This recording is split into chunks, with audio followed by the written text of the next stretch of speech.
náà ni ó báyìí náà ni àní báyìí náà lérè wa. A ti sọ pé báyìí náà ni àní báyìí náà lérè wa. Bisi Ologe Show lẹ́tọ̀ Alábí Akẹ́wà jẹun. Bẹ́ẹ̀ bá ti gbé síbẹ̀ Jíbọ́lá ẹ fi sílẹ̀ bẹ́ẹ̀ ẹ̀hún ẹjọ́ wà bẹ́ẹ̀ ẹ̀hún ẹ má gbé kúrò Jíbọ́lá o. Tóró ń kọ́ nínú gbọ́n òye ń bẹ níbẹ̀ Jíbọ́lá. Bisi Ologe Show lẹ́tọ̀ báyìí náà ni o. What's your name? My name is Onoha Ebere John. I'm in polling unit 047. This is my polling unit. Can you tell us what is going on right here today? Today the election is free and fair. You know, it went well. The election went well. People came out. Did you really satisfied with the result? Well, I'm not satisfied because I feel people are threatened. People are really threatened because we have this vote, this same numbers that we are having, the same number we have in the presidential election in these polling units. In the APC record, you can see. When in the Labour Party record, we passed them with we had about 76 voters in Labour Party here. So I'm surprised to see about 27 here because I don't know the reason why it happens like that, but you can see that people have been threatened. People did not come outside to vote. Most people did not come outside to vote. It's not only the Igbos, it's not only the Yorubas that want to vote for the Labour Party. They have other Hausas that want to vote for the Labour Party.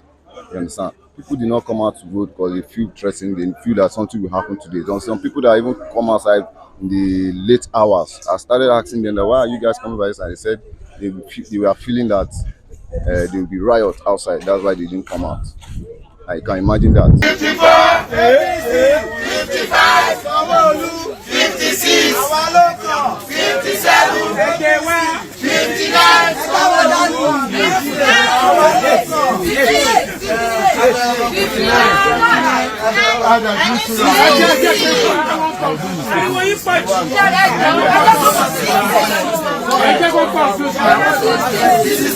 57, 62, 63, 64, 65, 66, 67, 68, 69. Àwa ló kàn.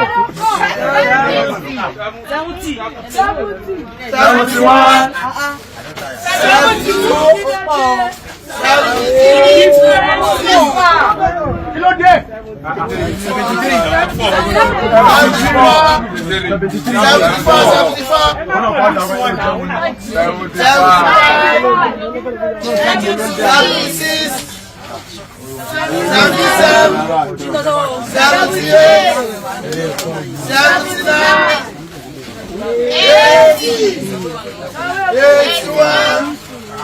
82, 83, 84, 85, 86, 87, 88, 89, 90, 91, 92, 93, 94, 95, 96, 97, 98, 99,